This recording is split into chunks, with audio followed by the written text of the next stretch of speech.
नमस्कार मित्रांनो, स्वागत आहे जी के राज 48 ह्या चॅनलवरती. प्रश्न पहिला आहे, अति प्रमाणात स्ट्रिंग पिल्याने कोणता आजार होतो?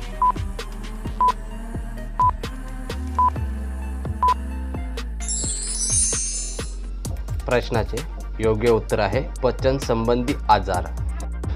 प्रश्न पुढचा आहे, महिलेच्या गुपामध्ये खुजली कधी होते?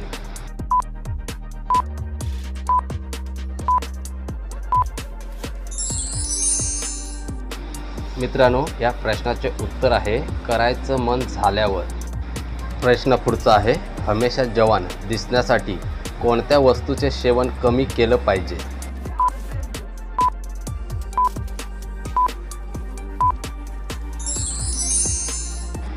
प्रश्नाचे उत्तर आहे मीठ आणि साखर. प्रश्न पुढचा आहे, कोणत्या महिलांचं फिगर चांगले असतात?